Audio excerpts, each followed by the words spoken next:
All right, welcome back to Waste Some Time with Jason Green. I am Jason Green. This morning, we're chatting all the way to the great state of Texas with the one and only Jason McMaster from Dangerous Toys. We are going to talk about all of that and more right after this. Just wanna waste some time with you. Sometimes it seems too good to be true. Nobody out there can waste time with you.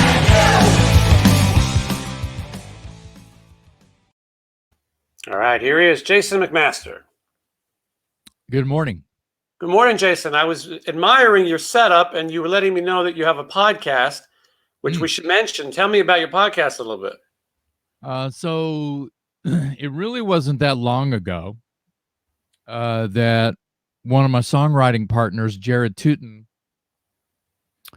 who I don't know how I even exist without that guy, had the great idea of, he called up me and my buddy Metal Dave, David Glessner, who's a journalist, and he's a character. I mean, with the nickname Metal Dave, you always are going to have a good time with a dude named Metal Dave. So, and we've all been friends a long time, and of course, Jared goes, "So you guys should like have a podcast, because when you guys are together, you guys just completely nerd out and the rest of the room disappears. And unless they're nerds too, and then they're drawn into what it is you guys are. Next thing you know, you have a round table of nerds talking about heavy metal and movies and whatever." And so Jared calls us and says, separately, I think he called us and he said, "What do you think about this?" Right. And he bought an OBS system, and I didn't know what an OBS system was. I was like, "What the hell is that?" Online broadcasting system, basically a computer, right, that has all these inputs and outputs and video and audio, and you can drag things around and whatever. So I I said, "Well, of course, that sounds like too easy," and I didn't know it was going to turn into, it's a labor of love. I'm not going to say it's not work. It's definitely work. But it's really kind of fun. And I knew all that useless knowledge of just, from, reading the fine print on, the back of LP covers my entire young life, and, collecting vinyl and rock and roll paraphernalia was going to pay off one day. So, and it has. So it's called Talk Louder. The Talk Louder podcast, talklouderpodcast.com, iTunes, Spotify, and YouTube. Cool. And yeah. So shameless plug right here with my coffee mug here. No such thing as a shameless plug. It's a quality plug. So yeah, cool. People can check that out. But yep. So today we're going to talk a lot about Dangerous Toys. But before there was a Dangerous Toys, you were in a band called Watchtower, which is sort of this legendary pioneer of prog metal. And some of the really big bands later, Dream Theater and many others, were influenced by Watchtower. But it was sort of this kind of maybe like the best kept secret at the time, because not everybody knew. I mean, the cool ones knew, but not everyone did. And so you were in that band starting around 1982. And I believe at that time, Billy White was on guitar, who later played with Don Dokken, with John Norm and Mickey D. And I get people asking me about him all the time because he's kind of under the radar. But so tell me a little bit about how Watchtower begins for you. I'm from Corpus Christi, down on the Gulf of Mexico. And I grew up like, the normal family, had, friends, and, I found rock and roll and became obsessed with Kiss and Gene Simmons, and decided I was going to play rock and roll. And just like everybody else, just like, oh yeah, I love rock and roll, I want to play rock and roll. So, you're a little kid, you're 11, 12, and you're trying to figure out how to play rock and roll. Well, it stuck. And I moved to Austin, Texas, which is 3.5 hours north of Corpus Christi. And my mom was living here, and she's like, "You got to get up here. There's a lot of art and music here, and you're the weirdo in the family, so you need to be here." And so, yeah, I have 3 brothers. They were all into rock and roll. They still are all into rock and roll, and some of them are musicians. And I was just this much more obsessed than they were about, it being just my complete passion, and no eat, no sleep, no school, quit things, get up from the dinner table in mid bite to go, play rock and roll. So, I get to Austin. I form a band immediately with some guys the first people I met, called Fallen Angel. Poison Song. I think Megadeth was called Fallen Angel for about 5 minutes. Anyway, not a great band name. We thought it was great, but anyway, we're 16, 17 years old, and we're playing covers and stuff. And I was a bass player and never touched a microphone, was afraid of the microphone. I had a band down in Corpus Christi called Rampage, and it was my first band. It was about, 13 or something. And same kind of idea when I moved to Austin. Covers, fun, backyard parties, you're a punk kid. So that lasted about 6 months. It was, 88, late 81 or early 82 or something. I'm looking for a guitar player to basically reform what I just had, and I see this card that says Watchtower available for parties. And it was one of those things where you used to be okay to put your freaking phone number in public. And this is obviously pre-email. This is Jurassic, this is prehistoric times. Hand drawn, which is the world I'm from, the DIY thing. And I was just not trying to headhunt, but it said Billy White has phone number, had a couple of the other guys, dudes, and had their phone number. And I stole the card. I wish I still had it. And I would soon learn that Billy White drew that. And I have some of Billy's art from when he was a teenager in my man cave here somewhere. It's incredible. Sketches and stuff. The guy's uber talented. He's a monk priest now, by the way. But anyway, wow, people ask me where he is. That answer pays off. Yeah, he's an incredible person. I mean, he's an angel walking on the earth. He would hate me for that by way of too much pressure. You know what I mean? Like, no, I don't deserve anything like that. And I go, well, you kind of do.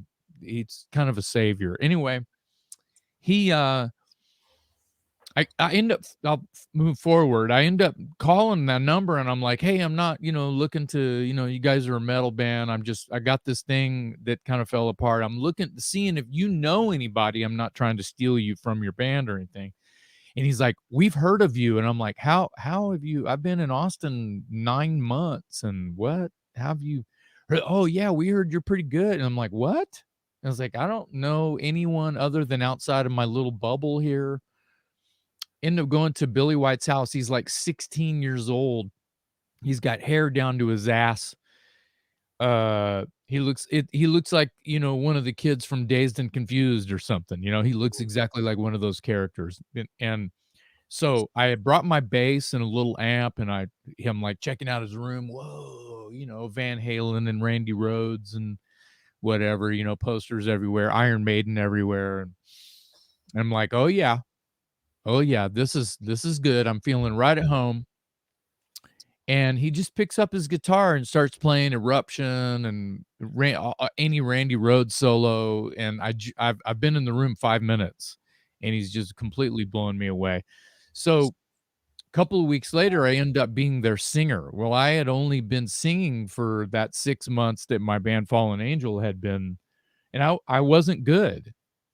I was, but I had heart, and the guys in Watchtower liked me a lot because of who I was and not necessarily my abilities. Maybe I'm being humble, but I'm telling you, I was not good. I have recordings. It's freaking awful. So, but we were kids. What it doesn't matter when you're kids. It doesn't matter. You're freaking bulletproof. Right. You don't let it bother you, right? You fake it till you make it. So, it who knew that from May of '82 it would just completely blow up into these young guys writing this incredible. Billy White is the first person to ever use this term on, but stop start riff. And a drummer who can play it the first time, and they can write it out in notation and hand it to each other and freaking play it. And I'm standing there going, what the hell you guys doing over there? You know, I'm standing there with a microphone ready to scream into it, and these kids are writing this like Rush from Mars, like prog music before I like Rush. Sure, I like the weird songs from Merciful Fate and Megadeth and Iron Maiden and Judas Priest and the ones that have all the, weird turns and sure. But to be in the room watching guys like master that was incredible. So I learned a lot from being in that band. And, they all liked rock and roll, but this is what they did. And I loved rock and roll, and I was into this being part of this cool kid club now. And I cut my teeth in that band, and I started doing some moonlighting later on, which led to me working with what would become Dangerous Toys, and we got hit by a bus, which was a record deal. So I Well, had to leave. So I had to leave Watchtower, but I kind of just sort of jumped over a bunch of shit right there. no, and I get it. And I want to fill in a couple of those gaps because around 1986, Vinnie Paul from Pantera asks you to join the band. I know they were in between, Terry Glaze and Phil Anselmo, and obviously Pantera was a bit of a different band at that point.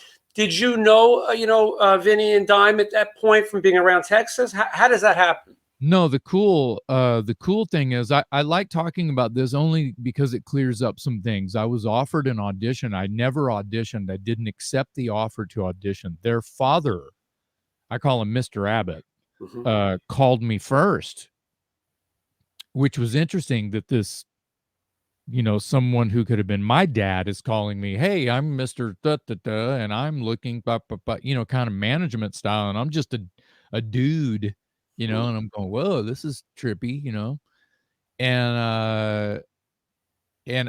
I turned him down. And then Vinny calls me like 2 weeks later, and the same kind of a thing happened. But we, as in my scene in Austin,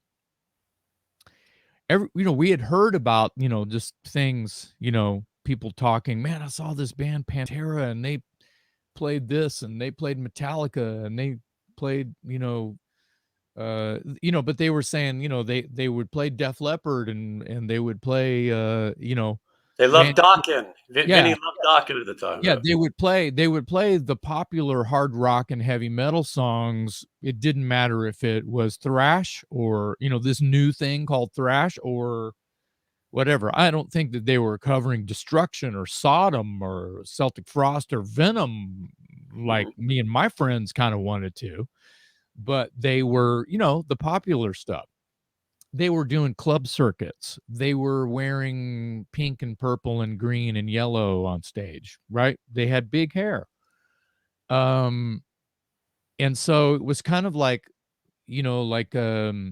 the whole well, do you call them posers? Well, you're not a poser if you believe what you do. They were good, and everyone said how good they were, and everyone back then, I mean, Daryl was always a guitar legend in Texas. The guy probably never had any lessons, and he just learned from, slowing down Van Halen songs, whatever, right? And an incredible talent, and everyone knew it, even though they didn't, There was never a sighting of any of that because in my circle it was a little more hardcore.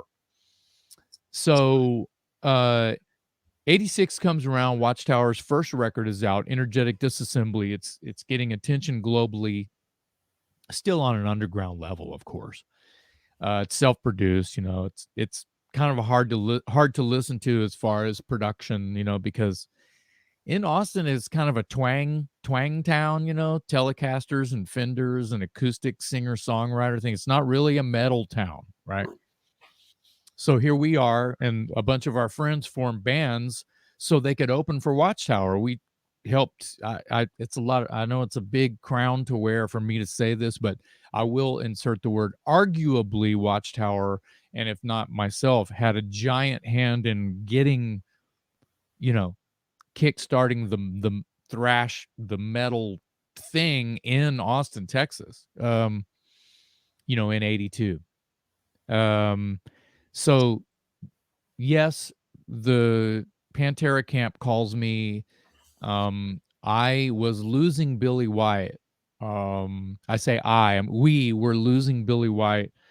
He was ready to jump ship from Watchtower and start, playing different styles of music and just rock guitar. And I think he sort of discovered blues and Jimmy Page, stylings, and he was getting into Eric Johnson and which is a famous guitar player from Austin, Texas, that's like a fusion rock jazz incredible virtuoso type who is beyond limits to styles. I mean, he's not a thrash metal guitar player, but you understand. And so Billy's mind was opening even more so. We all thought he was just this like, walked on water kind of thing, kind of wonder kid, right? And he is, and he was, and he is, but he needed to express himself in different ways, and he was growing up. So the last two shows we played with Billy White were the only two shows that Watchtower ever played out of the state of Texas, and they were in the Bay Area in early first week of October of 1986.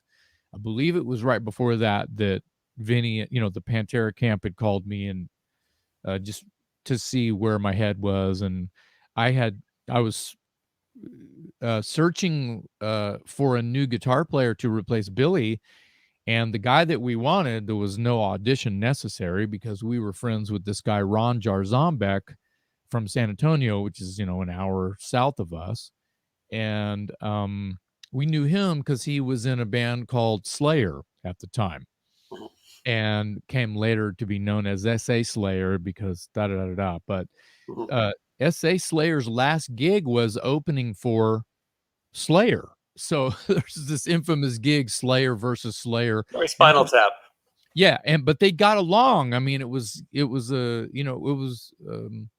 simpatico. It was a heavy metal show. There's just two bands called Slayer, and that's a famous gig, but that's a whole nother story. That's a rabbit hole. So we knew Ron Jarzombeck, and he's like a Steve Vai kind of he could have been in Zappa. He could be in Queensryche and Iron Maiden. He could be in Mahavishnu Orchestra. The guy is like a brain mathematician.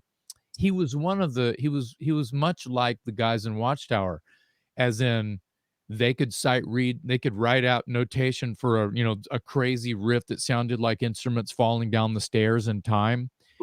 And he could play it just by looking at it and play it perfectly. And we knew that about him, so it was like, I would just get Ron. He's a heavy metal guitar player who can do what we do, and it was like a no-brainer. But since Billy and Ron were buddies, the passing of the baton was this kind of weird sticky rope kind of thing, right? I don't know. Ron's like, I don't know, man. That's my buddy. And I was, well, y'all need to talk. And I think they did. And Billy was like, dude, you need to do this. So he did, because he didn't really have anything going. Lucky for Watchtower. So Ron joins in January of '87. We do our first gig. It's almost like we didn't really skip a beat, but we kind of did because Ron is not Billy. Even though he can do Billy, whatever Billy wrote and did, he did extremely well and nailed it to a T. It's like you could listen to it and go, he's nailing it. As crazy as the music was, because it's kind of this violent thrash metal, but played like a jazz band, with me screaming demon on top of the whole thing or so. Um, and then, it's interesting because during that same time that the Pantera camp called me, there were other people that were kind of interested that, people were going through growing pains around that time.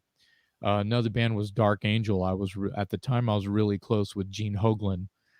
And yeah, that was kind of happening. Uh, sorry, I need to plug in my computer. Oh, no problem. Sorry. And so, but I can keep going. So yeah, I wasn't being headhunted. I was. My friends were, my constituents were in touch with me.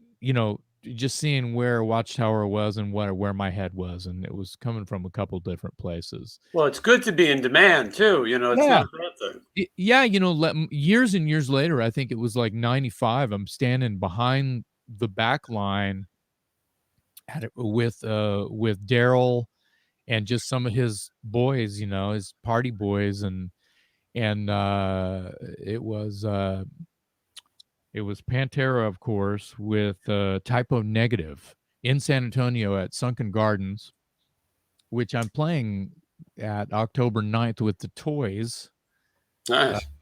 Yeah, coming up here pretty soon. Anyway, and I had a chance to just basically get right in Daryl's head and go, dude, why me? What? Because this is what you ended up with Philip, and this is working. This is some brutal, really awesome. I'll just call it rock music. This is exactly where you guys needed to be. And he's like, man, Jason, you just had a good buzz. Everybody that we knew in the Dallas Fort Worth area, I'm paraphrasing, Mhm. knew your name and was a fan of Watchtower, and just you were on a list. That's it. It was a simple answer. And I was like, oh, okay, well, that makes sense. I just didn't know because I realized how big of an honor it was by the time they blew up. And it was like, wow, these guys are cool. At the time that you turned it down, you were probably, it was a different band. Like you said, they were kind of a glam band at the time. And so you had Watchtower, which was so different. It's not like you knew Pantera was going to go into a different direction. You just didn't feel like auditioning for something that really, when you had something. Right. I do, I'll put my hands on the table and show you all my cards and everything by saying, the riffs from Cowboys from Hell, who knows if they were even written at that point? Who knew that they were going into this completely hardcore and or arguably creating their own style of like groove metal. I don't really like the term, but it became a thing.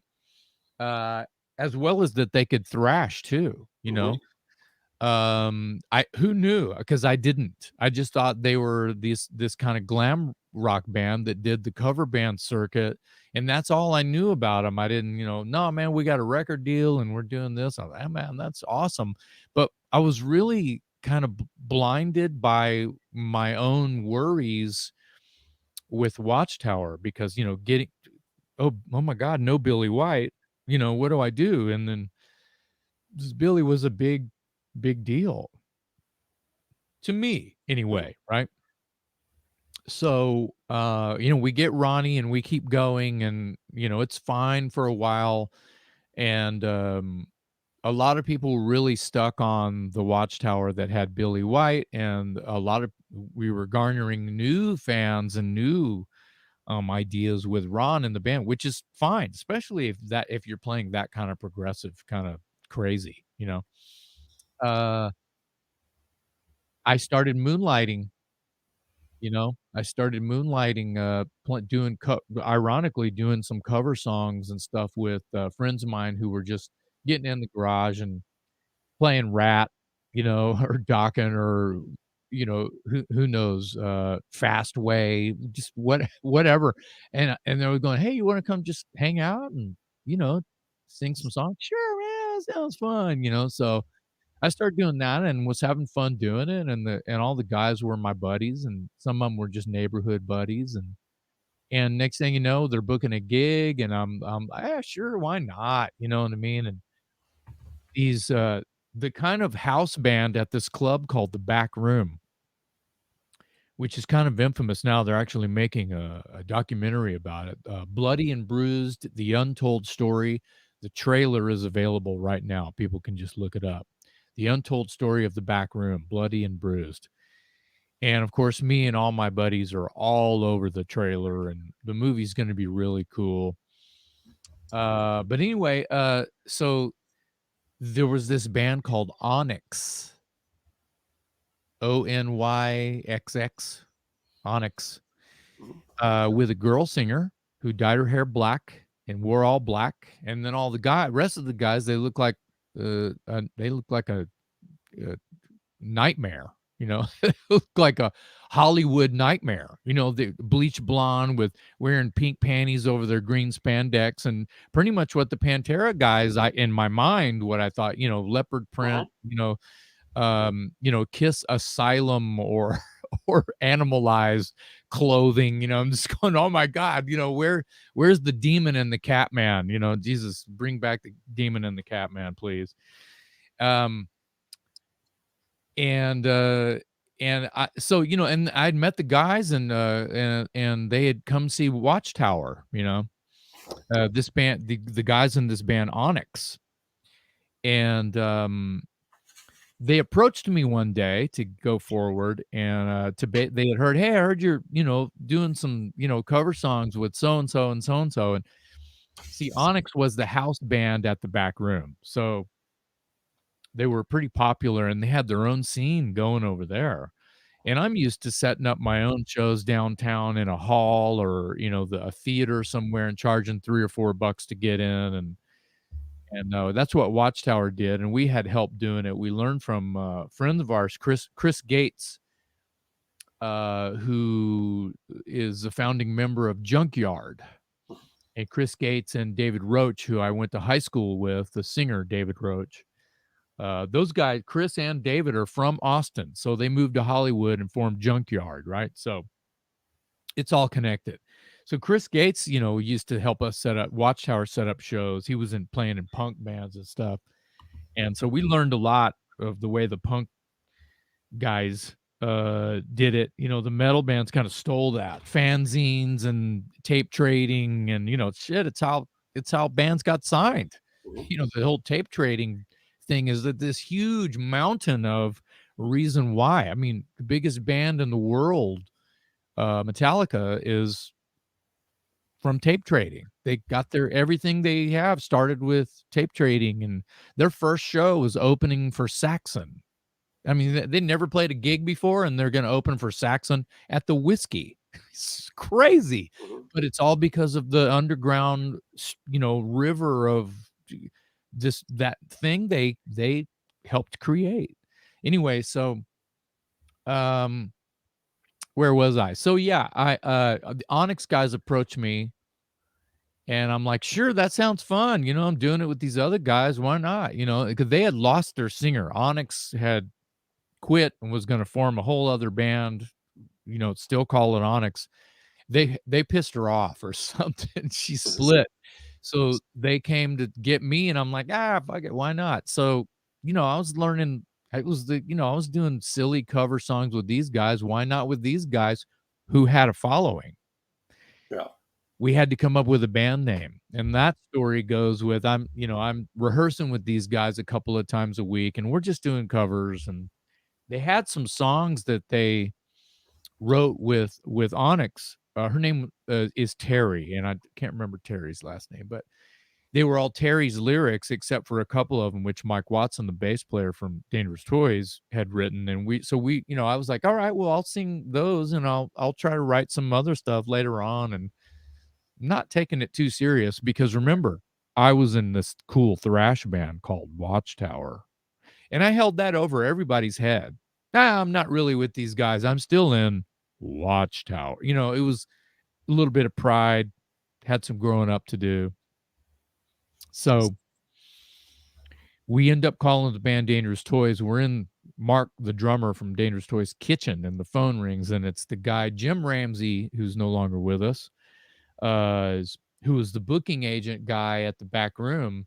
He's like, hey, man, I know you guys got this other like metal dude singing for y'all, but dude, because Onyx was the house band, and she's regrouping, and these guys are on pause, trying to figure it out too. And it's like, well, are y'all ready? And they're like, well, I mean, yeah, we still know a bunch of covers. It's just the singer. I mean, we didn't like forget how to play, Right. kind of thing. So we end up booking a gig with him, and he's like, well, okay, what can we call it? Because obviously he's got a pen in his hand. He's on the calendar, right? And we're like, oh, shit, Like, what are we going to call this? And Scott's over there tuning, I don't know, bad boys make dangerous toys, or dangerous boys make whatever. And I'm like, yeah, dangerous toys, just do that, because if we hate it, we can change it. And we did hate it. We hated it. But it was just like something so we could get the wheels rolling and these guys could eat.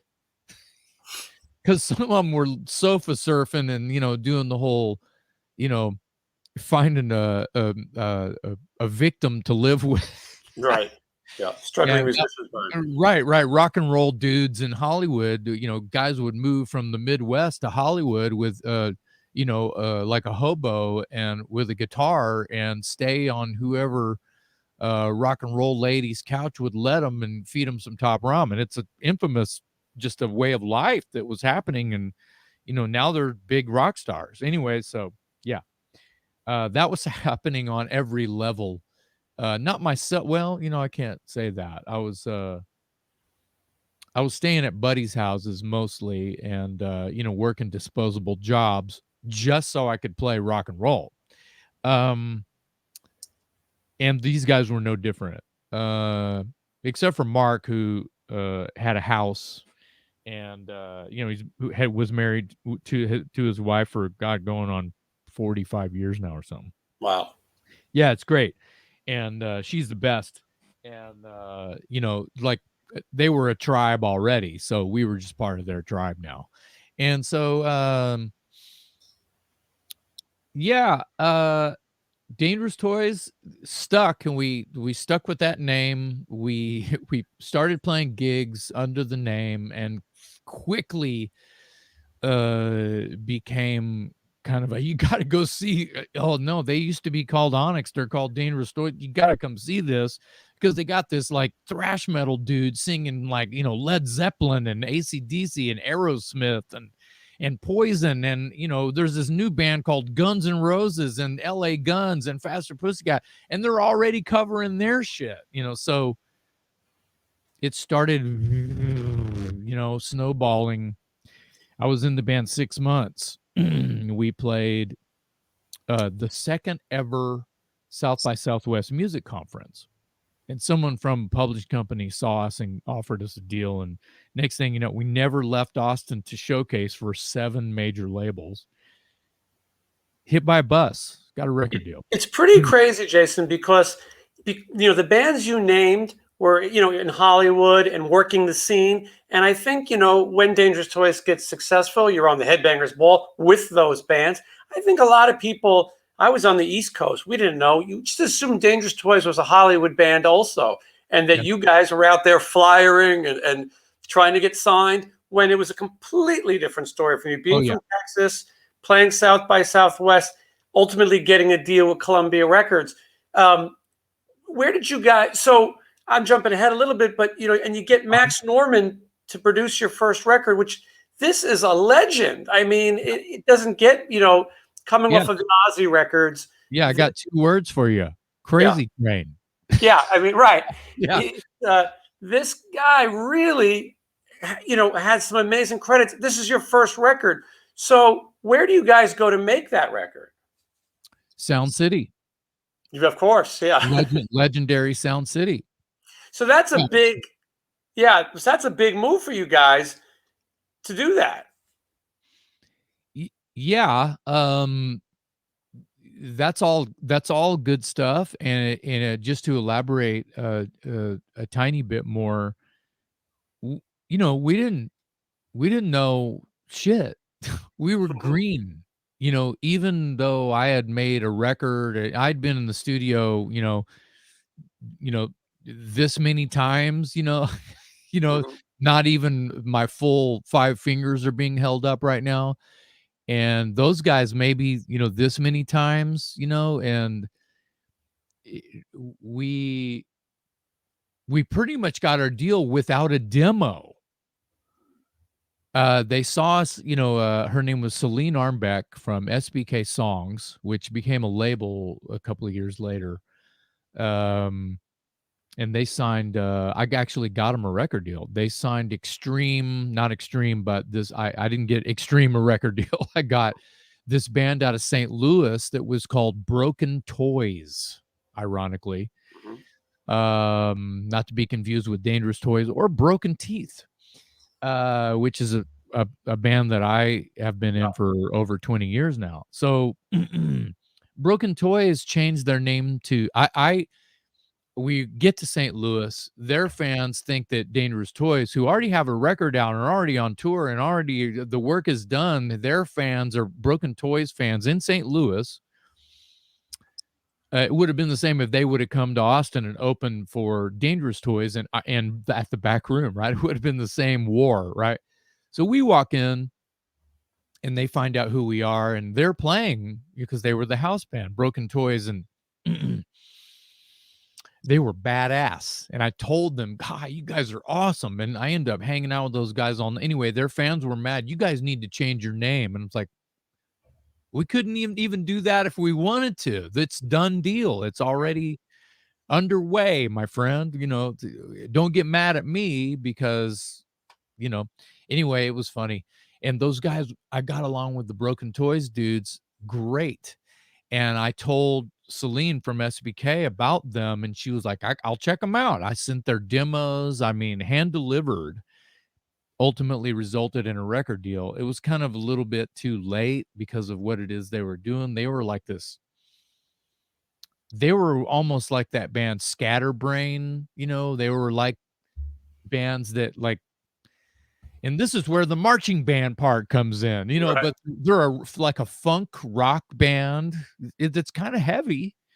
Excellent musicians. The singer had it all. Blue, dark skin, blue eyes, and blonde, fluffy, crazy hair down to his ass.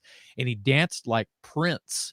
And it was sick. It was like the full package. And I was like, I gotta tell somebody about you guys. It would be a sin if I didn't. And that's just how I rolled. And she signed them. And they had to change their name to King of the Hill, which is pre Mike Judge cartoon. Right. So obviously these guys couldn't win ever because Dangerous Toys, Broken Toys, got to change your name. Okay, King of the Hill, though, that's a good name. Mike Judge, what the hell are you doing? So that's a pretty crazy story. Anyway, Well, small world too. yeah. So, but the whole like getting signed within like a very short time. I mean, I started working with the Toys guys in October of '87. We play March, spring break of South by happens during spring break, March of '88. And then the ball starts rolling from there. So literally, God, that's like 5 months. So like 6, 7, 8, 9 months later, my name is on a deal and I have to leave Watchtower. Hit by a bus. No flyering, no demo, no. You must have been thinking, what are these guys in LA crying about? It's not that hard.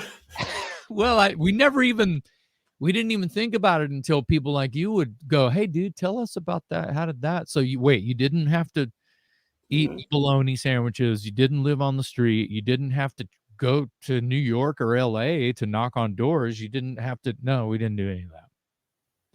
So here's kind of a thing that's kind of a little bit of a playing card that sort of actually does mean something. Our manager was a guy named Tim Heine, and his company was Tapco Entertainment. They're called Union Entertainment and have been Union Entertainment for a long time. They managed Nickelback, and they managed Rat and Cinderella, and Larry Moran, who does the Monsters of Rock cruise and stuff. He worked for Tapco Entertainment. So there's this family that's still kicking ass out there that the toys were involved with. And here's the playing card. There was a girlfriend of mine that Julie Hillen is her name. Might be something different now. She's married. Julie sent a cassette tape. Yep, I said cassette tape.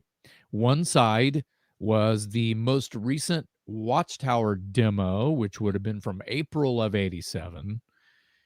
4 songs.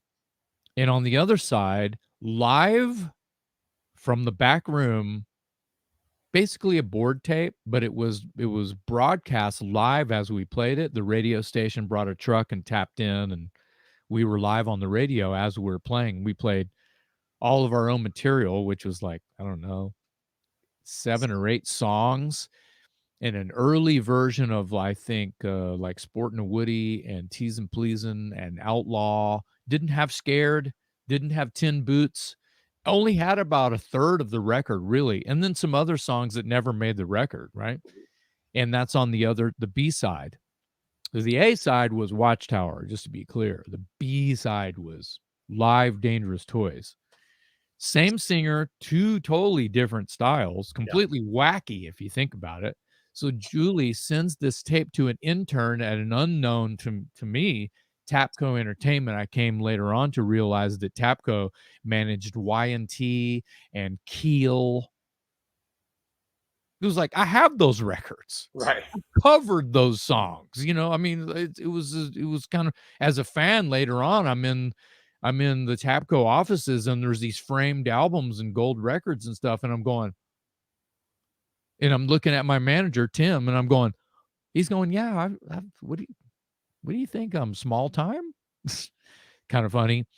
And then so that story goes like this. You can imagine a cartoon, if you will, of the big mogul with a cigar, and he's got a desk, and he's got a stack of demo tapes, and he's got a Corvette, and he's got a mobile phone with the curly cord in his Corvette, and he's driving down the Ventura freeway, back out to Encino or something, and he's listening to every day. All right, I'm going home, guys. Good day.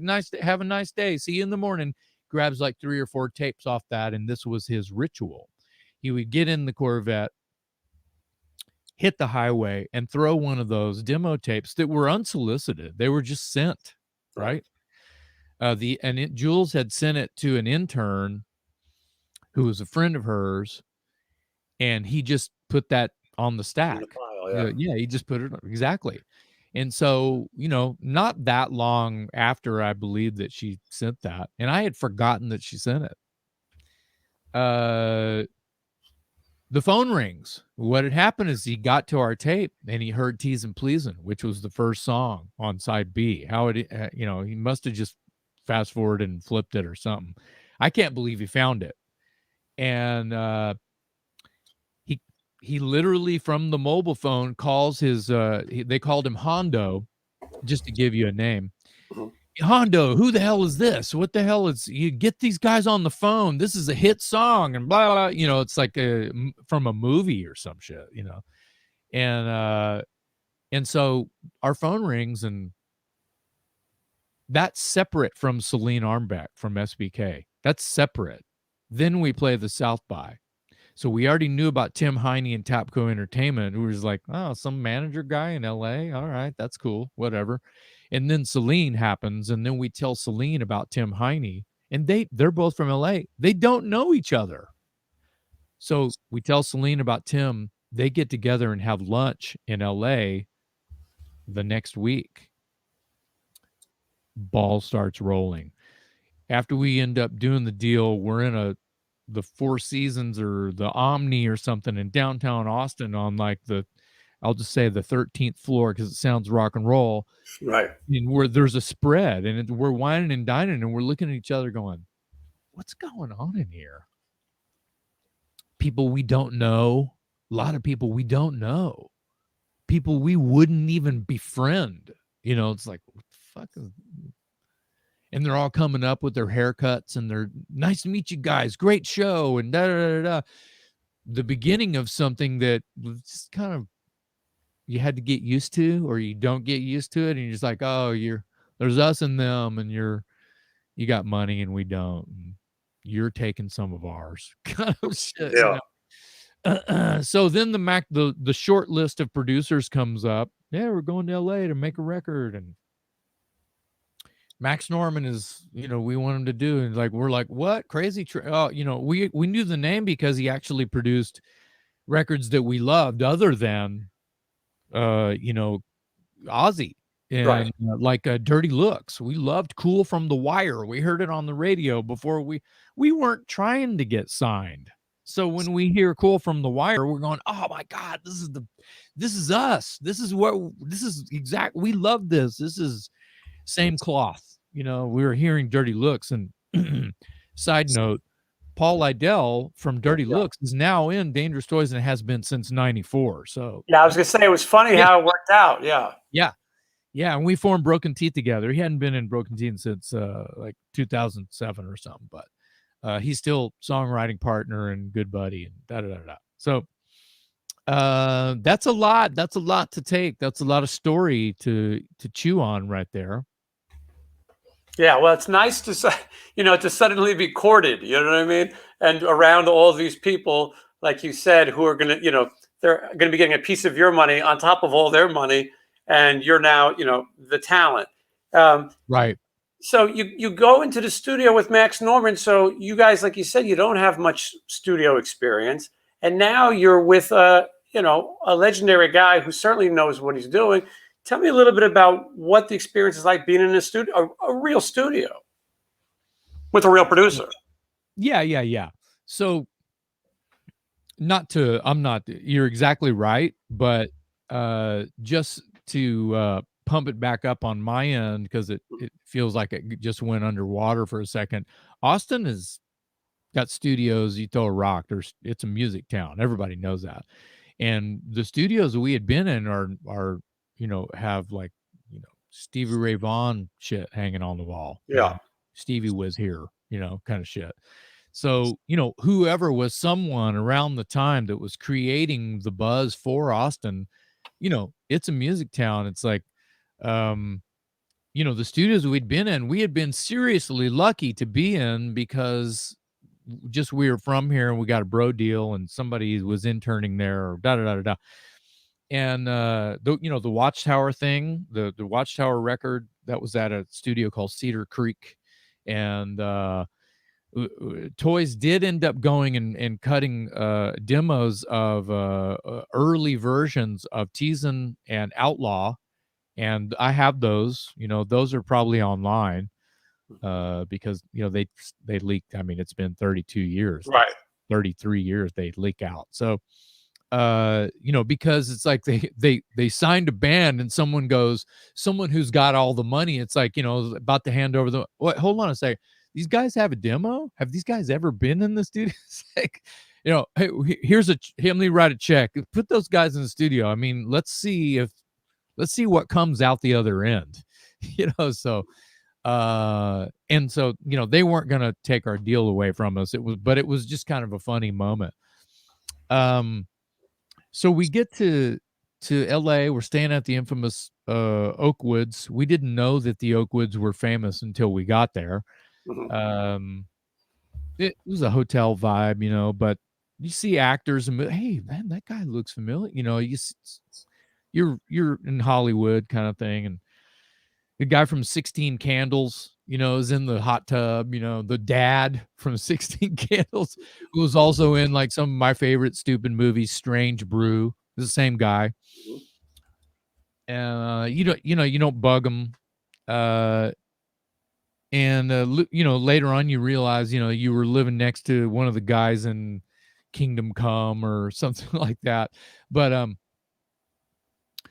so we, some buddies of ours drive our gear out there because we wanted to use our own gear. And then we had ordered some, got new and fresh endorsements and ordered some cabinets and a couple of amps, I think. And so those were already at the studio. And we didn't realize what Sound City was, until after the fact, but you walk in and there's Dio and Rat and Tom Petty records all over the place and Rick Springfield records all over the place. Watch the movie Dave Grohl made and you're like, holy. Oh, it's amazing. Yeah. Yeah, it is amazing. It's like Disneyland for rock and roll. It's like ground zero of like half your freaking record collection. And so I'll leave it at that. We liked it. I liked it because there was a little rehearsal studio across the parking lot. It was in Van Nuys in the valley, not a pretty area, just industrial.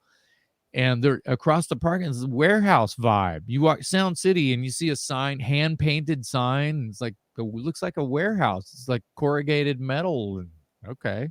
And then you go in and you're like, oh, I love the smell, the wood and the linoleum and it was very old, the 60s and 70s, right? So loved it.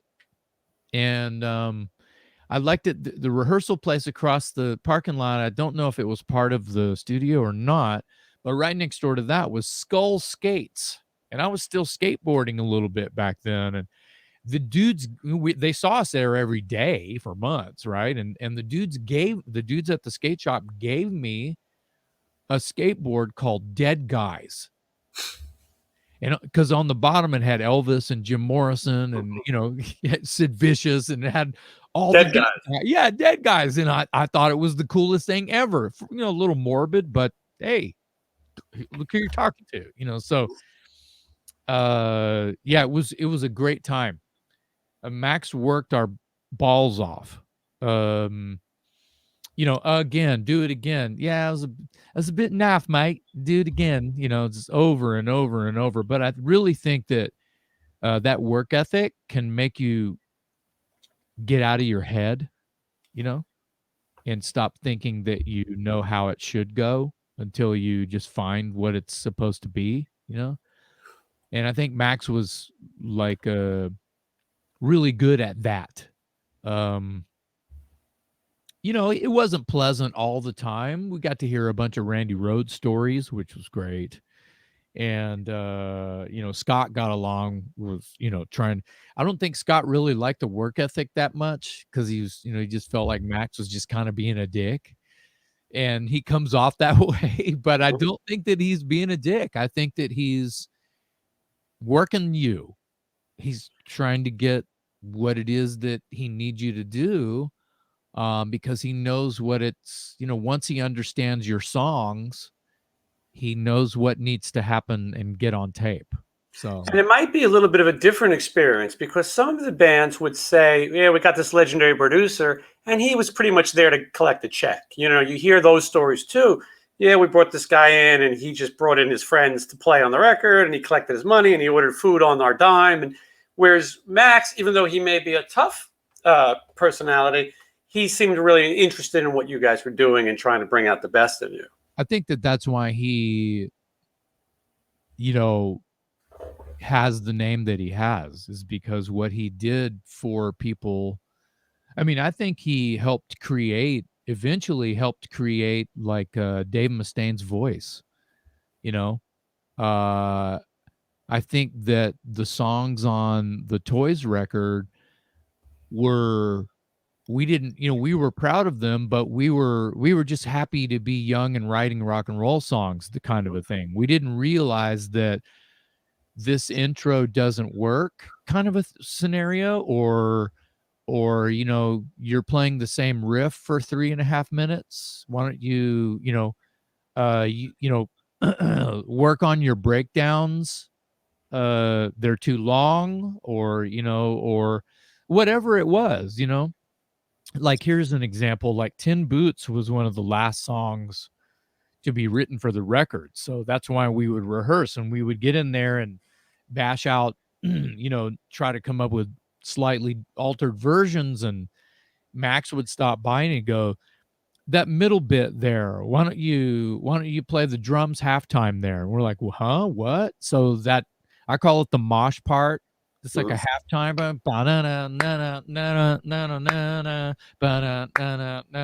and the song is boo doo da doo doo doo da doo doo doo da doo doo. You know, the whole song has that vibe. I think that was a Max idea to just go make it funky right there. I think that was his idea. Uh, Scared, he had some good ideas because it wasn't quite fleshed out yet. We had an intro that went on before I would start singing, and I think it was Max's idea to just go 2, 3, boom, you know, start singing right away, which is, you don't really hear that all the time. And the idea that the verse sounds like the chorus, it's already the hook, so Right. you're going already. And the key change was kind of this, I think that it's genius. And I don't even think Scott, who wrote the music for that song, I don't even think that he realizes that he was like doing this key change later on in the song. And people have come to us later on and said, dude, it's crazy. You're starting that song in F and then it ends up in E after the first breakdown. And that's just crazy. It's weird. You don't even realize it till you start learning how the tune goes. Mhm. You know, creating a chord chart for it for whatever reason. I'm like, yeah, we didn't even know. We were just punks. We were green, man, you know. And you know, our resources were using us and we were using our resources. And I think that we literally came up with a, dare I, arguably a classic record. It's kind of a Yeah. classic record now. So Yeah, and you know, even though it was playing at the time, you know, in the scene, it's a different record, you know. And I yeah. think maybe, and you'll talk about this later, but maybe it hurt you in some ways. Maybe not being. I think a lot of people maybe who heard "Scared," which is a little slicker, maybe. Yeah. Maybe the Warrant fans and the Slaughter or Skid Row, whoever, you know, maybe when they got your record, it was a little heavier than what they expected. Maybe they expected a glam band, because everyone kind of got lumped together at that point, and Yeah. that's not necessarily what you guys were. Now, this still went on to be a gold album, you know, and like you said, you guys are remembered as part of that scene. You know, as we're looking at the record cover, I want to ask you who designed the clown. You know, this Jack in the Box thing is so part of your image. It appears on all your record covers. Who designed it, and does the character have a name? Yeah, the character's name is Bill Z Bub. Like Nice. like I never like knew that. Beelzebub. Yeah, Bill Z Bub is his name. Middle initial Z. Who knows? It could be you know, I don't know. Ezekiel, right? So Beelzebub, Bill, uh the story goes back to like 1983. I knew this kid. I mean, I was a kid too, but I knew this kid, Tommy Pons, and he used to draw band flyers and logos for the bands down there in San Antonio. And he was friends and acquaintance with a lot of the Slayer guys, SA Slayer, I need to be clear, San Antonio Slayer, and Mhm. Watchtower. He was a Watchtower fan, and we were chummy. And he had drawn some flyers for some promoters down there, which Watchtower gigs, and one of them, or a few of them, had this character that he called Snog. And I don't know what Snog is, but it's a cool nickname. But he called him Snog, and it was basically that clown right there with a mohawk. So imagine the same dude but with a mohawk. And maybe not the colorful clown makeup. The nose might have been a little bit nodded, but not a bozo, if you will, nose. Snog. And he had some armor on, and he was kind of a, a Mad Max kind of character, heavy metal, 80s metal. You think about it. It looked like he could have been the mascot for Rogue Mail, if you remember that band. Anyway, so I knew he was great, and all of Tommy's art I had seen was incredible. And he could just, take a napkin and go zippity, and it would just be this incredible illustration, right? And he could draw, body parts, and he could draw anything that would immediately have proportion, all just off the top of his head. But it's not without practice. Anybody who does that, they have reference, and they practice that proportion and things like that, and shading and lighting and things like that. But so anyway, so I had him.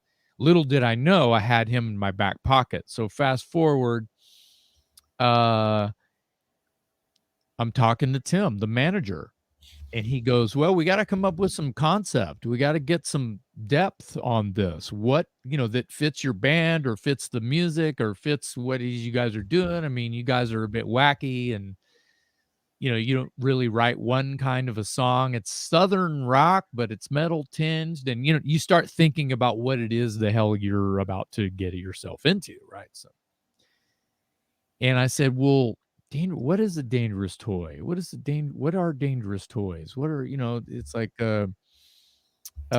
people might start thinking about marital aids,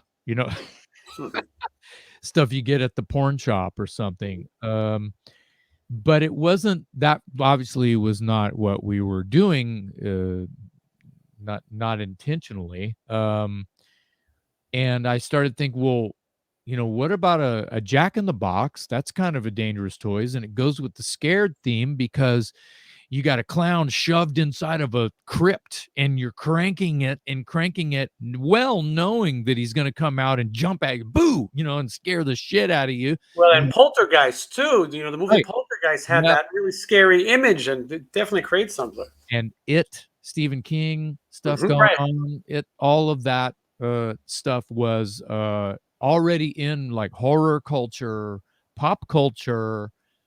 Everyone's afraid of clowns. You start thinking Jack in the Box and dangerous toy, and maybe this clown that lives in the attic in your house, which is kind of what the front cover is. Or, ooh, this thing is possessed, I'm going to keep it in the attic, the thing being the Jack in the Box. And so I was like, what about a Jack in the Box? What about, like, this toy that's kind of fucked up? It's like a Jack in the Box is kind of a wicked toy when you think about, here, little baby, play with this. Hey, cranky crank, and then, like, wow, it's like, oh my God, that's a thing. And it's like, holy shit, what are we doing to our babies? Yeah, good point. We're tormenting people, and people like it. They kind Yeah. of love it. Horror business is big business, so, and we were all into it. I was probably into it more, and my lyrics show up as sometimes horrific, and whether they're terrible or great, I don't really wonder much, but the ideas are there. So this is where we ended up. And he's like, "Okay, well, I'll have a guy do some sketches." And I'm like, "Okay, Tommy Pons is not on my mind at all, right? This is the big Hollywood rock and roll manager. I'm gonna let him, Right. it's out of my hands." So I thought, until I stepped up. Anyway, so the story goes like this. I get some sketches, which I have somewhere under lock and key, somewhere near me, behind me in the garage, something, that are embarrassing. That were just sketches, but they're goddamn embarrassing Mhm. to be what we were as a hard rock band, because it's kind of like this happy clown kind of. He's wearing a cute little cowboy hat, and he's kind of twisted looking, but he's too round baby face or something. And it was a first throw, and I got angry when I saw these sketches. They came via fax. I had to go to a copy place and pick up you got a fax here for Jason McMaster? And they, oh yeah, this must be yours. Yeah, some clown sketches. They hand me these sketches of these clown faces, right? And I'm like, and I run back home and I call management and I'm like, sorry, this is crap. This is not going to work. And he's like, probably like, who the fuck is this guy telling me these? And he literally says, these are the best guys in Hollywood. These guys create shit for movies and stuff you have in your collection. These guys were involved and it's a company called the Illusion Factory. And I wasn't doubting him on their wares and their accolades and da da da da da.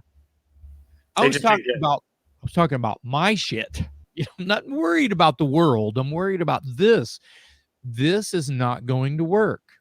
Well, okay, well, what do you got? And I go, well, I know a guy who lives an hour away who can blow this away with a pencil drawing right now. And he's like, okay. Reluctantly, he said, okay, let's see what you got. I called Tommy Pons. I go, dude, we got this deal, right? Yeah, I've been hearing all about it. Da, da, da, da. And he was already a fan of the band and everything. I go, well, this is not a meal ticket, but you can make a little bit of money. I need an image. I need some drawings. I need a logo. I need da da da da. And I'm like, what was that character you used to do? Can you just throw something like that and make it be a Jack in the Box? And he's like, yeah, let me do up some facial things, right? And then it'll be easy to make it a Jack in the Box later on. I'm like, that's great, because that's really all I'm looking for. And I don't have the original. Dude, it looked like a cross between. See how long his face is? Oh yeah. Think about the alien from the movie Aliens. How that's that long phallic kind of, when the jaw opens up, it's really like a dropped jaw, and it like opens like like Jaws of Life kind of pull apart a car. It's kind of like. Dude, this looked like a cross between that and that the alien face, the H.R. Giger alien face. The teeth were dripping with saliva. They were sharp like fangs. The eyes were white, like rolled back in his head. The divot, the widow's peak kind of thing has always been there. So imagine what you're looking at there. And the swirly eyes, the rainbow swirly eyes. All of that has been there since day one. The crazy hair. Now, I think the hair looked like it was wet, and it was just, the guy was way more hardcore than what we're looking at on right. what the world knows as Dangerous Toys covers. And it was so intense. We overnighted the actual drawing, or who knows, we may have scanned it, and there was no email, so it was either fax or FedEx, right? And so Tim gets it, management gets it, calls me eating crow. Yep, you were right, Jason. This guy is sick. I go, well, here's his number. You guys call. You can put him in touch with art departments and yada yada. And that's how that happened. And Tommy named him Beelzebub, and yeah. Nice. It's one of those cool stories, and I'm glad I asked, because we've seen this image for so long, but not everybody knows the backstory, and it's an interesting one. It's not just some random thing. Of course, the big shot Hollywood guys would not make the right decision. That's I want to, in their defense, can I just I'm gonna be off camera just for like literally 2 seconds. I'm gonna reach up here. Now, in their defense, I don't know if my camera's going to blur this was a promo item. They made like 200, maybe 250 of these. This is literally oh wow, from the Illusion Factory. and it's a resin mold, and it looks like the Jack in the Box that's, Bill is coming out of on the first Dangerous Toys album cover. Now, this reminds me of the box in Hellraiser, Sure. but it's a Jack in the Box. Now, if I open it, and it's you can tell it's embossed, right? Mm-hmm. And so some money and some time went into this. So in the Illusion Factory's defense, Mm-hmm. they designed this and created this, so they got what was coming to them. Yeah. They did cash in a little bit on somehow, some way.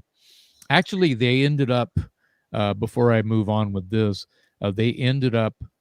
Can you want to do me a favor? Can you put up the first album cover Yeah. again for people to look at, to reference, just for a second?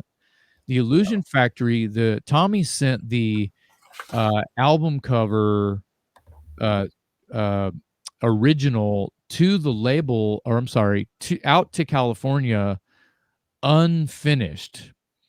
Can you put that up there? Is it Yeah. up there I'm now? just looking for it right now. Give me one. Oh, okay. I'm sorry. I'll keep going. And Tommy, it was past deadline, and bless his heart, it's apparently had stayed up, 2 or 3 days to try to get this thing, colored in Mhm. and finished, because it was multi-medium. It was probably, oh, who knows, pen and ink and paint and airbrush and blah, blah, Oh, blah, yeah. blah, blah, blah.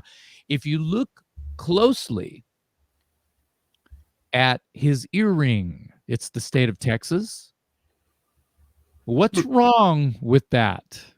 Can you tell me what's wrong with that? I mean, people from Texas know, of course, what's wrong with that. I'm not sure. Okay, the white should be on the top, Jason. Okay. The red is on top. Oh, I see it now. Yeah. So the Texas flag is, you got this blue field with a star, Lone Star State, and then you've got the red on the bottom of the flag and the white on the top. Well, this and sold 1 million copies of this freaking thing, and it's the Texas state flag is fucked up. It's wrong, and that is because the Illusion Factory, some dudes from California, had to finish coloring in that exact album cover that we're looking at now. And they're from California, dude. They don't study the flag, so whoever finished out the coloring job on that album cover, they don't know the Texas state flag looks like. So anyway, so back to this, the same people that colored the flag wrong, I'll let it go. They created this, and it's genius. Now, this is similar to the sketches. If you see this clown, he's kind of dorky looking. I don't like the way that this clown look. How you doing, partner? I'm a clown, and I wear a cowboy hat because we're from Tech. It's a little bit. See the cowboy hat's kind of. I actually think it's kind of cute and kind of cool now, but back then I was kind of hardcore, and I was like, man, that's fucking dumb. But anyway, I love these things. Like I said, they were low numbered, and they were sent to radio stations for promo items. When I flip this, there's a cassette tape of the it was like a promo cassette, right? Sometimes it had a different cover than the ultimate release. And you saw the tape just fly out and hit me in the face. So yeah, and you got this clown, and there's a little carriage right in front of him that the tape. So these guys were in radio stations. The suits were in the offices opening the mail, and they open this, and this cassette tape flies out with a band bio and a band photo and blah blah blah, and this really cool shit that ended up on their desk, and it's just awesome. I mean, yeah, no, and it's great to think that some exec had a cassette thrown at him and maybe got a little scared too. yeah, I mean, they obviously, I don't know if they did it on purpose. The spring-loaded carriage that had the cassette in it was like obviously too strong. Yeah, well, and these things, they it's has a strange odor. it has a very strange odor. It's just getting scarier by the minute. And These with time. Yeah, exactly. So these teeth are when I got there's a story behind this. Everybody in the band got one of these. Right. So that was 5, and maybe the manager, they probably sent like 10 of them to management, right? And select people got them, but we knew they were sending them out to radio stations. Dude, and we'd go do radio interviews and there'd be one sitting on the desk of the, management, right? Pretty cool. When I got this one, this is my second one because I fell on hard times and had to sell my original one. Mhm. I sold it for like $150 on eBay, which was good money 20 years ago when I sold it.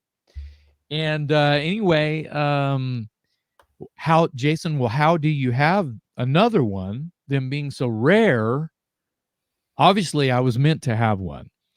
So a friend of mine who's actually my realtor, who found my house that I'm in now, he was in a band called the Riddlin' Kids that were on a Sony label, and he was friendly with all of his reps and stuff. So he's in the office one day, and there's a young person who works for the label who's kind of a rep, probably not too high up but not too low, right? And my buddy's like, "Oh damn, you got a Dangerous Toys clown." And he's like, and they're like, "You know this?" And it's like, "Yeah, they're from Austin. They're my buddies. I love them, and they're my people." And da da da da. And they're like, "You can have that." You were meant to have it then. It was meant to be back. So my buddy from Riddlin' Kids, Dustin Stroud is his name, played guitar in the Riddlin' Kids. Some of you guys are going to go, "I remember the Riddlin' Kids. I have their record." Anyway. He walks up to me at a Broken Teeth show and he goes, "Dude, this is yours. I want you to have this." And I'm like, "What?" And he tells me the story and my mind is blown. So the teeth are all broken out because it had been, people were probably, bring your kid to work and, "Oh, Jack in the Box," it was kind of fucked up. So I had to repaint the nose. It didn't have any teeth. You can see the bottom teeth are still kind of missing. These are actually toothpicks that I've broken off and painted and glued into this piece's mouth. And so tried to make him look a little better because I've had to glue the box back together a couple times too. Anyway, it's kind of just sentimental at this point. No, it's great that you have it. And you hear a lot of those stories where guys, unfortunately, had to sell some stuff. And it's so great that years later you can add it back to your collection and in such a cool fashion too. Yeah. So I'm glad you brought up the clown and the idea and the because it just now that you've got a river flowing of all of this, I hate to use the word mascot because it sounds like we're hiding behind it. Just to kind of, add more fuel to fire. I always kind of jokingly, but not jokingly, said that guys in Iron Maiden must be pissed that we took Eddie and put clown makeup on him, like that, because you see the resemblance, and it's probably how Tommy Pons learned how to draw that character, and he just kind of borrowed it. Yeah, no, I was thinking of that. Derek Riggs is out there. He's still making a living off of creating Eddie, and artwork and things. So it's an interesting backstory. So I don't want to keep you all day. So I'm going to speed up a little bit. Hellacious Acres. This is the follow-up, 1991. We talk about working with legendary producers. This is even more insane. Roy Thomas Baker. This is the guy behind Queen. I mean, and all the really essential Queen records from the beginning. Well, Bad Company and Cheap Trick and Journey. Cars. Yeah, incredible. I mean, this guy's really a legend. And, before you said 2 words about Max Norman, which was Crazy Train. Here you could use a lot of words, but if you want to use 2, Bohemian Rhapsody. Yeah. I mean, how insane. And I've heard a story, and maybe you could tell me if it's true or you've seen it, that Roy Thomas Baker has the piano that they played Bohemian Rhapsody on in his house. Do you know about that? I wouldn't doubt it. You You didn't make it over to the house. I wouldn't. No, I never went to Roy's house. I met his. I don't know if he's still married to the same lady, but he was married to a lady named Terry who was. She played. She had a role in The Godfather. She's an actress, Mm-hmm. and her name was Terry, and can't remember her full name, and I thought that was cool. It's like, wow, you're this legendary producer with a Hollywood wife who's an actor who's in a legendary Yeah. franchise of film and will always be able to probably have some kind of gig just because of that. Mm-hmm. So I always thought that was cool because I'm kind of a fanboy of things. So, Sure. yeah, Roy Thomas Baker, this is some kind of true confession type things that I probably deserve to have fruit thrown at me. It's time to make a record. We were on tour with the Cult, selling units, doing really well, and the label says, "You guys got to go home and make a record." We're like, "What? Is our record selling that terribly? You need to pull us off the road?" No, on the contrary, you guys are killing it. But the window of opportunity is contractual, right? Probably. And that was new to us. It's like, well, let's see, if we're selling good merch and we're selling records for you, which is how you make money,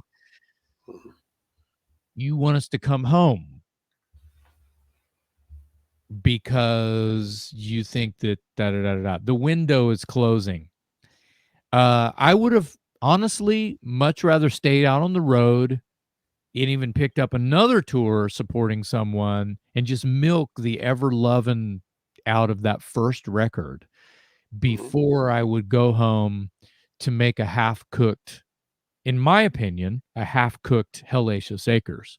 Now that's completely arguable because I know fans they like this one better than the first one. They think it's catchier, some think it's heavier. Some people can't get over that cover song that's on there. It's kind of crazy. But this is a half-cooked record because of where we were in our heads. So I'm sitting with Suits, I'll just say it, and there's like some producers sitting around me at a table in a restaurant in Austin, Texas. Some of them had flown over on the fucking Concorde to be at this dinner to talk to us about making a record. And I felt like I was not filled in. I didn't know that I put my foot in my mouth because I was sitting next to literally rubbing elbows with the now passed on, rest in peace, Chris Sangrides, Judas Priest Painkiller, Tigers of Pantang, Thin Lizzy, Thunder and Lightning. I'll stop there. He's sitting right next to me. And I was like leaning into someone I knew going, what is going on here? I was late to the party, obviously. What's going on here? Is like, oh, these are some producers that, we're just going to try to get to know and sort of walk away with an idea of what to do next. And I'm like, oh shit. Well, not knowing that's Chris Sangrides right next to me, he had not uttered a word. I didn't even know he was English. He had not uttered a word to me or introduced himself or, I just thought, hey, dude, yeah. What are we doing here kind of thing? Oh, these are some producers and we're doing, oh, that thing. All right. Well, and I said out loud, and I'll never forget it. Well, the label's already chosen Roy Thomas Baker. I don't know why and I said this out loud in front of these producer guys. And I would have fought to have Chris Sangrides in retrospect. So Roy Thomas Baker had his own thing going on. Of course, I was a fan of everything he touched. But I think in the outcome, I regretted even more that I was a kind of a dick. And well, unbeknownst to me, I was blurting out things that should have been kept in.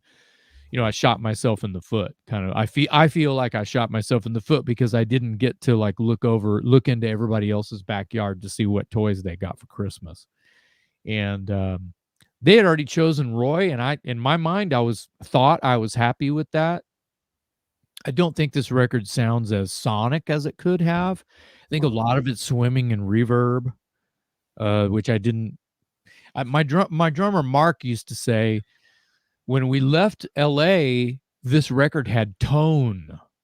All the guitars and drums and everything had tone. And then when we received like the mastered version, everything was swimming in reverb and had been tweaked, and it didn't feel the same. This is before it hit the street. This is before it came out. A lot of people said that their cassette copies, I never heard it about CD copies of it. Their cassette copies sounded like they were burnt too hot. Like it had like a crispy bacon fry going on top of it.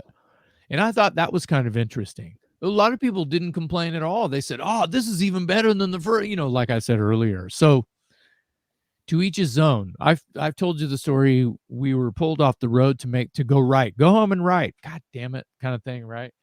So we're home, and we had written Angel and You at sound checks while on the Cult tour. We had Gimme No Lip. That almost made we wrote Gimme No Lip while we were rehearsing to go on tour for the first record. So we had Gimme No Lip as early as summer 89. Or I'm sorry, no. Yeah, summer 89, because the first record was recorded winter 88. Which freaks me out, because when the story I told about how we got a deal and everything and picked up, it's like I started working with them in October of 87. By October of 88, I'm hanging out with Max Norman in Sound City. Yeah. My mind is like, yeah, I would say you had a moment recapping. Yeah, it's kind of fucked up. It's kind of wrong. It's not supposed to happen like that. So yeah, I want to get to a bunch of things, so I'm going to move really fast. Obviously, times are changing. Everybody knows, but Dangerous Toys puts out Pissed. This comes out in '94, so you guys obviously weren't giving up, but of course, it was a different scene, a different climate. Because you guys were a little heavier, it might have helped to keep going a little longer than, say, what would be called a hair band. If you were singing about girls in cars and things, maybe it would have been a little harder. But so you guys trekked through, and I'm leaving out that you guys did the Operation Rock and Roll tour before this. The Hellacious Acres tour was basically wrapped up in a basket with a tour with Alice Cooper, Judas Priest, Motorhead, and Metal Church. So we were smashed right in between Motorhead and Metal Church, which is like, what? Say what? We're a boogie woogie scat rock and Aerosmith meets Foghat ZZ Top on steroids kind of rock and roll band from the South. And we're in between ultimately what people would just call two thrash bands. Metal Church's not really a thrash band, and they're more power metal. And Motorhead is a rock and roll band blues band on turned up to 10 when break the knobs off, but metal, thrash, fast. And here's this boogie rock band from Texas in the middle. Woo! Man, we were working hard. We were running around faster. Our songs were probably played double time. We were trying to not get hit with quarters and lighters and whatever, shit bombs. But not an easy bill. We got a pace and we stayed with it, and I think that we did okay. So we go home. Rock and roll, the climate is different. Rob quits Judas Priest. Dun dun dun. Rob doesn't quit Judas Priest. He is fucking Judas Priest. So you know, that was Sign of the Times. We go home, we start writing, and we end up with Pissed. We record Pissed in the Valley again, in like another warehouse type situation with a guy at the helm named Tom Fletcher, with a guy named Billy Sherwood, who took Trevor Rabin's place in the band. Yes. Kind of crazy. Yeah. We picture that more at Watchtower than Dangerous Toys. Right. So Tom and he would have worked well with Watchtower. Tom and Billy are this goes full circle with the Ozzy thing. They are responsible for the backing vocals for Mama I'm Coming Home. They sang those vocals, they produced those vocals for that track. And Lemmy wrote the words. Yeah, that's a Lemmy song. Yeah. Lemmy wrote the words for that song.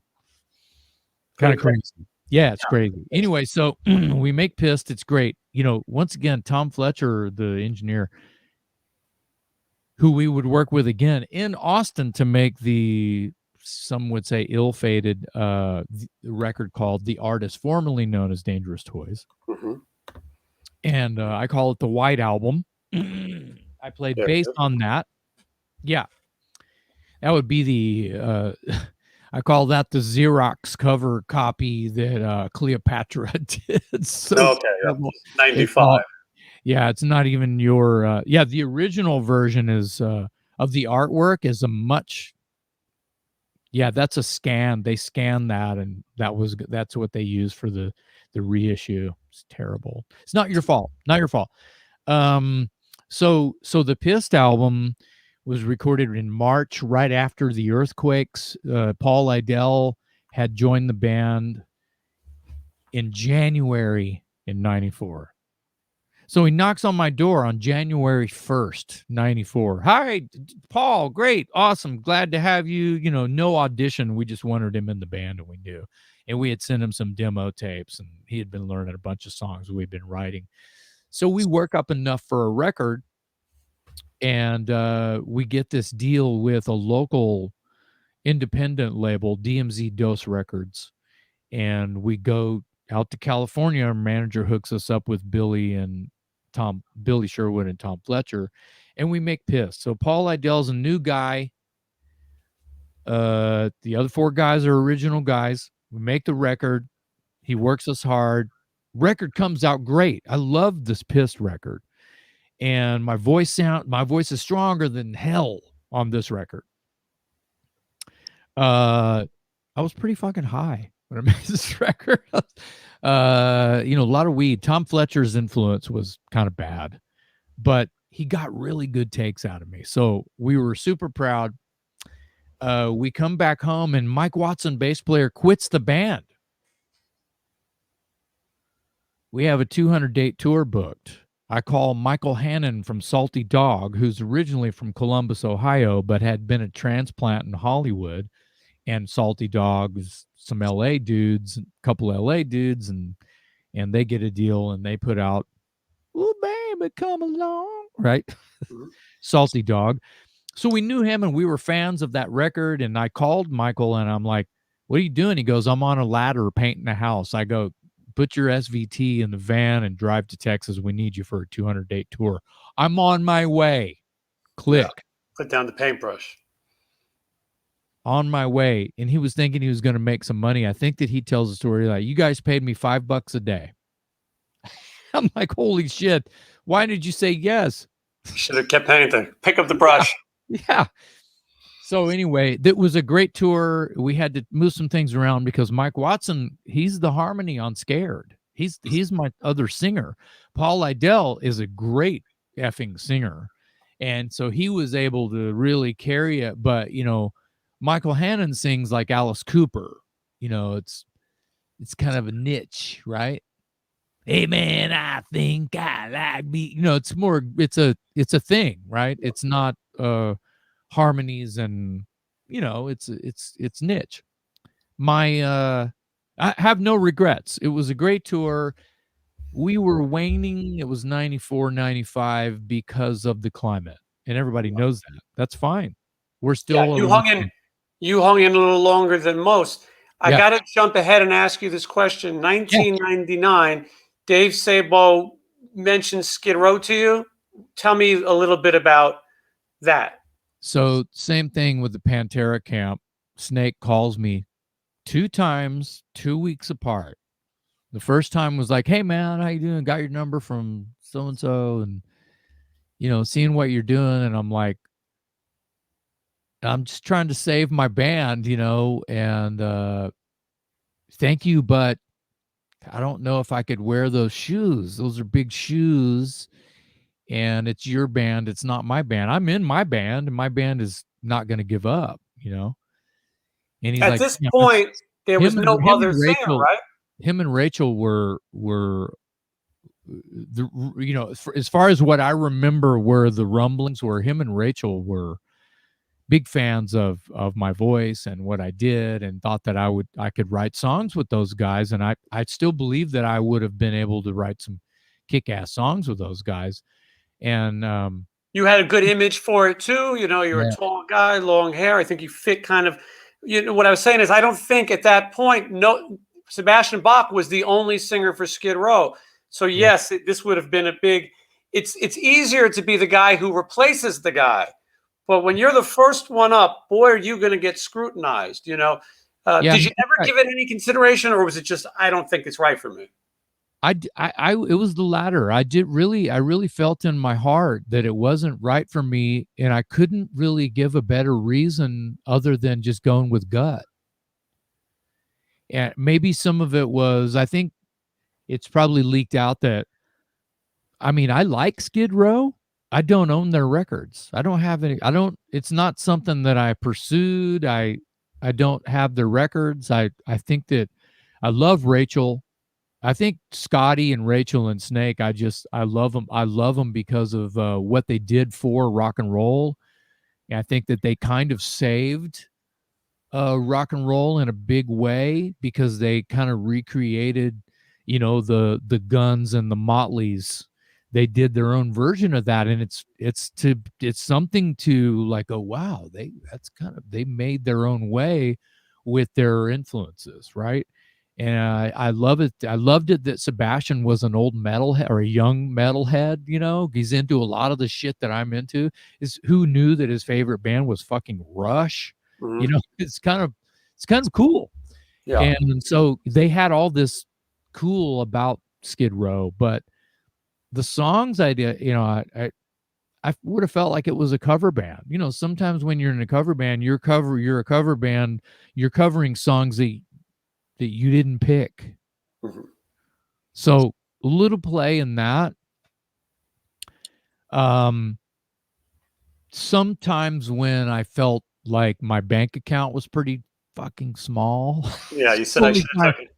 only time I met, but I wouldn't have wanted to do that to them or to myself. That's so I try to stick with my guns as much as I can. I jumped ship from Watchtower to do the toys thing because I felt like it was an opportunity at the time for me to write my own songs, because Watchtower, they wrote their own songs and I was just the singer. I sang their lyrics. Mhm. I never really got credit for writing the melodies that were to be, or lack thereof, melody in those Watchtower songs in the early days that influenced the singer that replaced me, who's still a good friend of mine, Alan Tecchio. Yeah, Watchtower is still a band. I Yeah, mean, yeah, they don't really do anything, but they didn't necessarily break up, and there's still some unreleased material that they've recorded, and so something will happen eventually, and it will surprise the world again, guaranteed. Fast forward, yeah, Snake called me. It was like the second time that he called me, it was pretty much him going, "Are you sure?" Kind of well, a I'm sure a lot of people think you were a little crazy, but sometimes you have to follow your heart. And if it wasn't right for you, it might not have lasted. And sometimes there's more than a paycheck out of things. And yeah. like, and those are big shoes to fill.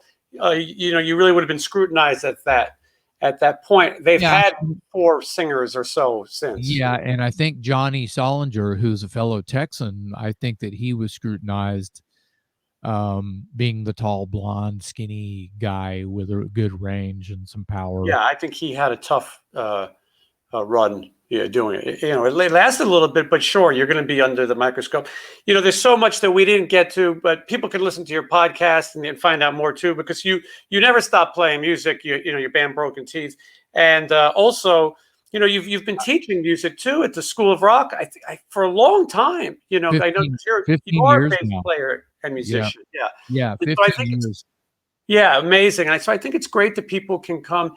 There's something exciting about learning from somebody who has a little history. I tell this story because I had Nick Bocott on from Grim Reaper, produced by Max Norman, and Watchtower opened for Nick and Grim Reaper in like 86, 87. How funny. Well, when I wanted to find a guitar teacher, I said, I want somebody who has some credits. I don't just want some guy who's going to teach me out of the Mel Bay book and has a job. I found Nick Bocott playing at the Cat Club in New York City. I said, he's good enough to write the column in Circus Magazine. I'm going to get him to be my guitar teacher. So I think for these people at School of Rock, and especially kids, to get to go home and put on a Dangerous Toys video and go, that's my teacher. It's got to be a cool feeling. And for you, that's funny that you paint that scenario, because it happens. Yeah. Oh, I'm sure, and it's fun, and it's motivating because you see that you've accomplished so much. It's usually the parents, right? Going, hey, come here, little Johnny, who's like 10 years old. Hey, come here, little Johnny. So, mom and dad were young once too. So I just want to play you this video. Don't listen to the lyrics. Just what you recognize anybody, and they're like, that's the dude. Yep, that's your teacher. Yeah, they have to point out that you're cool. We used to go see him play in concert when we lived in Canada or whatever. Right. Yeah. No. So it's a cool thing, and it's a cool thing to watch people grow musically, and I'm sure for you to sort of give back in that way. And we should point out that Dangerous Toys is alive and well. Sometimes you only play one show a year. Sometimes you play a few. I've seen you guys on the Monsters of Rock cruise. It's so great to see, because I think there's the old fans who still want it. Those packages are great because you get a lot of bands. Maybe Dangerous Toys couldn't make it to every market in this day and age, but you can go to one of these packages, an M3 or a cruise, and get to see the bands that you missed or revisit them. And because there are so many young people who were finding, hard rock, heavy metal from the 80s, putting on, YouTube and from these podcasts. And so it's great that rock and roll version of Back to the Future. Well said. I've never heard that analogy, but it's very true. No, I've always thanked the producers, Larry Moran and his crew, for basically saving rock and roll, when a lot of bands on our level, I'll say, like, B or C level bands, if they can get a gig on a cruise, they're going to get new fans, and they don't have to go on tour. Right. They're on one boat, and the fans are going on tour. So here you are, and you got fans just coming around you, and you're standing in one place, as opposed to here's all the fans, and then you got to go get them. Yeah, and you get to meet, and you're on a boat, you get to meet people, and they get an attachment to you. And to me, the bands like Dangerous Toys are the bands that I always wanted to see more when I was on the cruise. So yeah, Cinderella may be headlining, and that's great. But at that point, you've probably seen Cinderella in your hometown. But maybe some of the smaller acts, or something like Loudness that's never going to play in America. One of my favorites. Yeah. Oh, when I would get the itinerary on the cruise in the morning, I was working with Winger at the time, so I would figure out who could I go see, and for me, it would be the bands like, Taiketo. There's a band I've never seen before. Dangerous Toys. This is a band that I missed. And so I think it's fun, and I think that it keeps that music alive. The later Dangerous Toys records have been, re-released on Dave Ellison's label. And so those are available. I'm going to link those. So people want to. Pissed is available. Pissed is the one that's available. The artist never came to fruition because Cleopatra still has a perpetuity deal on that, as well as Pissed. Okay. For the digital, and that's fine. It was, manager made a deal, and things were uncertain. I mentioned climate earlier, right? But the Pissed album, there's copies floating around, and it's becoming like, I just raised the price on some Pissed picture discs. I have like 6 left, and they're on dangeroustoys.us for sale, and they're a little pricey, but they're going to be a unicorn very soon. Yeah. No, and that that's kind of thing. So yeah, so I'll link those too, so people can check it out. So we'll put up your podcast, and people can go see Dangerous Toys and your other projects as they come back, because we're starting to get there. Yeah. If they want to go to jasonmcmaster.net, they can basically read about the 15,000 bands that I have going at one time. Yes, you definitely are out working it. So this came out last week. This is a project I recorded in 2003. It's called Godzilla Motor Company, GAHDZILLA Motor Company. Godzilla Motor. I played bass and sang on this. Mm-hmm. There's 15 songs on this. When you buy the CD from Bandcamp, it comes with a free download. It's about 5 years of work. This is happening right around the time I was getting serious with Broken Teeth. We had drummer issues. But anyway, they can get this. There's a link on jasonmcmaster.net. Or if you like Bandcamp, a lot of people buy their music from Bandcamp, which is really cool, and kind of a DIY, company facility. Yeah, it's really cool. And this Godzilla Motor Company CD is available there. Well, cool. Yeah, I hopefully everyone will check that out. There'll be a link. And Jason, I really appreciate you spending some time with me this morning. I could have done it a 3 hours, but I know everybody's got shit to do. Well, in the attention span, of people, especially with YouTube, they're sometimes they're onto something so fast. Me personally, I could do these, 3-4 hours a day. My podcast is crazy. I mean, I know the attention span, but we've gone 3 hours in my podcast before. I think podcasts can do it a little better. You can come back to it. Yeah, I think where to leave off, so. Yeah, that's what I think too. Whereas YouTube, they're suggesting things, and things are happening, and you edit it out. But anyway, thank you again, and I hope that I'll be seeing you on the road soon enough. Hope so. Thank you, Jason. Thanks, Jason. Have a good day. Yeah.